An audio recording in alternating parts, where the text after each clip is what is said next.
अच्छा बिस्मिल्लाह الرحمن الرحیم نحمده ونصلي ونسلم على رسوله الكريم اما بعد منګه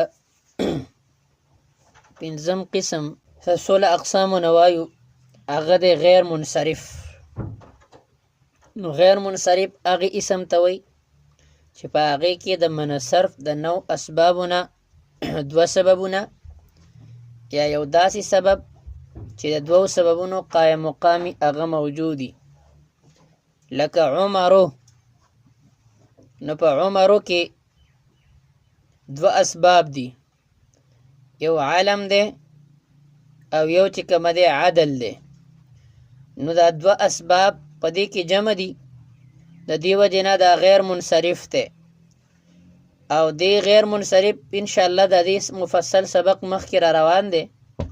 د دې اعراب بی اعراب بالحرکت لفظی حکمی، یعنی حالت رفع ضمه لفظی سره، حالت نصب او جر د فتحې لفظی سره.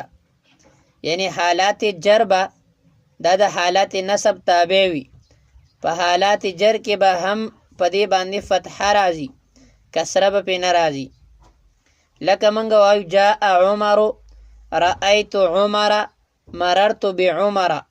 نو رأیت عمر کې عمر منصوب دی، صحیح دی، لیکن مررت بعمر کې عمر مجرور دی، لیکن جر به حالت فتحه کې راغلی دی، جر به حالت فتحه کې راغلی دی، کسره کې راغلی نه دی.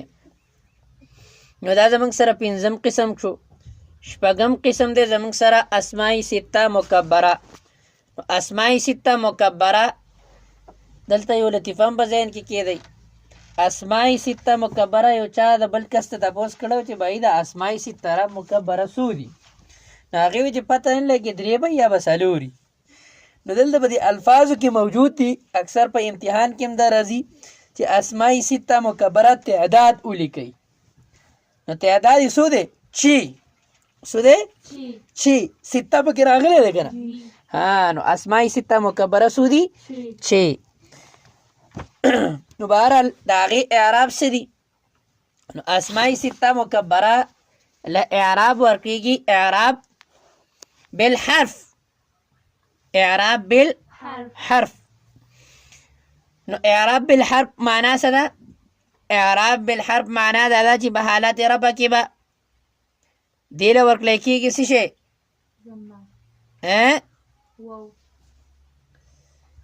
نه، اصل کې د اسماء سته مکبره د دې اول د ټول نه مخکې په ذهن کې دا راولئ چې اسماء سته مکبره څو دي، صحیح ده؟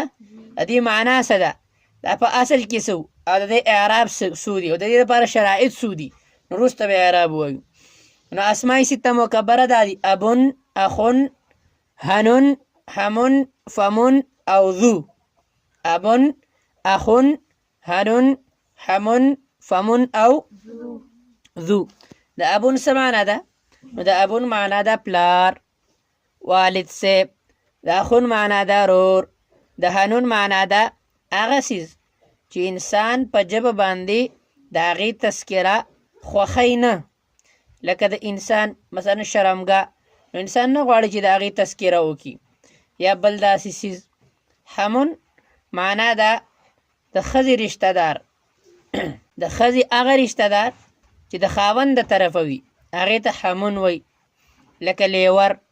فمون معنا ده خوله، او د ذو معنا ده والا یا صاحب، لکه ذو علم، صاحب علم یا علم والا. دا په اصل کې څو دا الفاظ. نو په دې کې اولنی څلور دا ناقصي واوي دي، لکه ابون په اصل کې ابوونو، اخون په اصل کې اخوونو، هنون په اصل کې هنوونو، او همون په اصل کې هموونو. نو واو متحرک ما قبل مفتوح ده، نو په دې کې قال والا قانون ولګېده، نو لہذا په الف سره بدل شو، او په الف سره چې بدل شو نو التقاء ساکنین راله. ابان، اخان، همان، حنان دا شو. نو التقاء ساکنین د وجنه الف وغورځېد، نو اخن، ابن، همون، هنون شو. او فمون په اصل کې دا فوهنو ها دا خلاف القیاس د قرب مخرج د وجنه خلاف القیاس دا چې کوم دی دا وغورځوله او واوی په میم سره د قرب مخرج د وجنه بدل ک نو فمن شو. او ذو په اصل کې ذو ونو یا ذو یونو لفی به مقرون دی او په آخر نه واو یا چې کوم دی حذف کړی شو نو ذو پاتې شو. او دا چې کوم دی ذو د اکثر د اسم جنس طرف ته د دې اضافت کیږي. اوس د دې اعراب چې کوم دی نو د اعراب دی اعراب بالحرف لفظي حقیقي.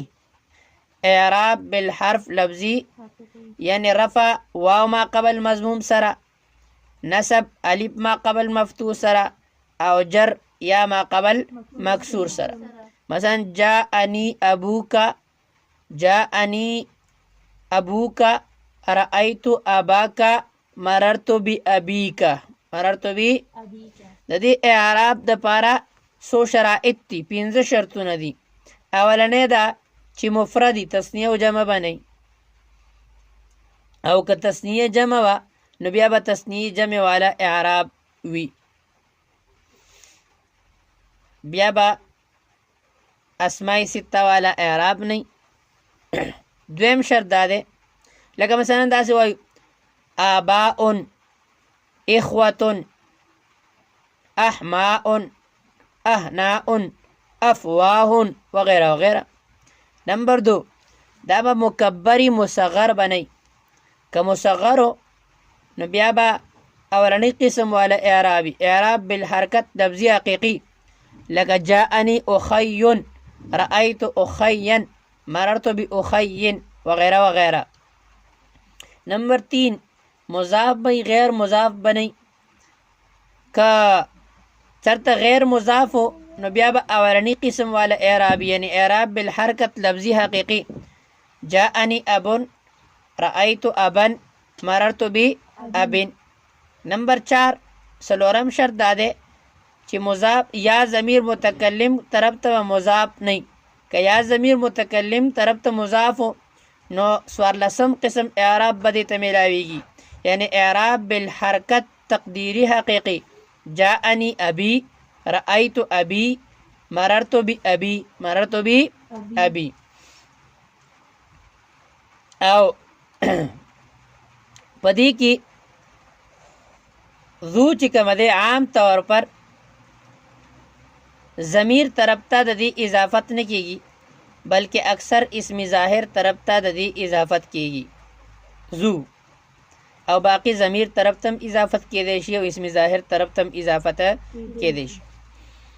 5 نمبر شرط دا دی چې معرب باللام طرف ته به مضاف نه وي ورنه اعراب بالحرکت تقدیری حقیقی به وي. مثلا جاءنی ابو القوم، رأیت ابا القوم، مررت بابي القوم. نو معرب باللام طرف ته مضاف اضافت وشو کنه نو لہذا د دې به اعراب بالحرف تقدیری حقیقی، اعراب بالحرف تقدیری حقیقی. چې کله دا 15 شرطونه پکې وي نو د دې اعراب به اسماء سته مکبره والا وي، او که 15 شرطونه نه نو موږ د دې وضاحت وکړو چې یا به اعراب بالحرف تقدیری حقیقی او یا به اعراب بالحرکت تقدیری حقیقی وغیرہ وغیرہ. پوه شوي؟ اوس راځو وم نمبر اعراب ته. وم نمبر اعراب زموږ سره دی تثنیه یعنی رجلان او کلا و کلتا. چې کله دا د ضمیر طرف ته مضاف وي. اصل کې کلا او کلتا دا دواړه الفاظ مفرد دي لیکن معنی تثنیه والا ده. کلا د تثنیه مذکر د پاره راځي او کلتا د تثنیه مؤنث د پاره راځي. چې کله منګ شرط دا ولګو چې اسم ظاهر طرف ته به اسم ضمیر طرف ته به مضافي. که چرته اسم ظاهر طرف ته مضاف نو په دې وخت کې به د دې اعراب بالحرف تقدیری حکمی جیسا جاء کلا الرجلین، رأیت کلا الرجلین، مررت بکلا الرجلین. نو لہذا د دې وجې نه شرط دا دی چې دا به اسم ضمیر طرف ته مضاف وي، اسم ظاهر طرف ته مضافه که اسم ظاهر طرف ته مضاف نو اعراب به جدای، اعراب بالحرف تقدیری حکمی. زمنګ سره سره دې ته ملحقات تسنیه موي، کلا و کلتا او اثنان و اثنتان. اصل کې دا دواړه صورتونه یعنی کلا و کلتا او اثنان و اثنتان دا دواړه صورتن او معنن، اثنان و اثنتان دا صورتن هم تسنیه ده او معنن هم، لیکن حقیقتا تسنیه نه ده. ولې؟ ځکه چې موږ د تسنیه دپاره شرط دا ویلو چې د دقې مادې نه به د دې مفرد هم موجودي، حالانکې د رجلان مفرد خو رجلون موجود دی، لیکن د اثنان و اثنتان د دې مادې نه د دې مفرد موجوده، حالانکې صورت هم تسنیه والا ده او معنی هم تسنیه. نو د دې درې قسمو اعراب چې کومه ده، اعراب بالحرف لفظي حکمي، اعراب بالحرف لفظي یعنی حالت رفع کې به الف ما قبل مفتوح لفظي سره وي او نصب و جر به یا ما قبل مفتوح سره وي. حالات نسبی دا به د حالات جری تابع وي. مثلا ګوره موږ وایو جاءني رجلان، رأيت رجلين، مررت برجلين، مررت برجلين.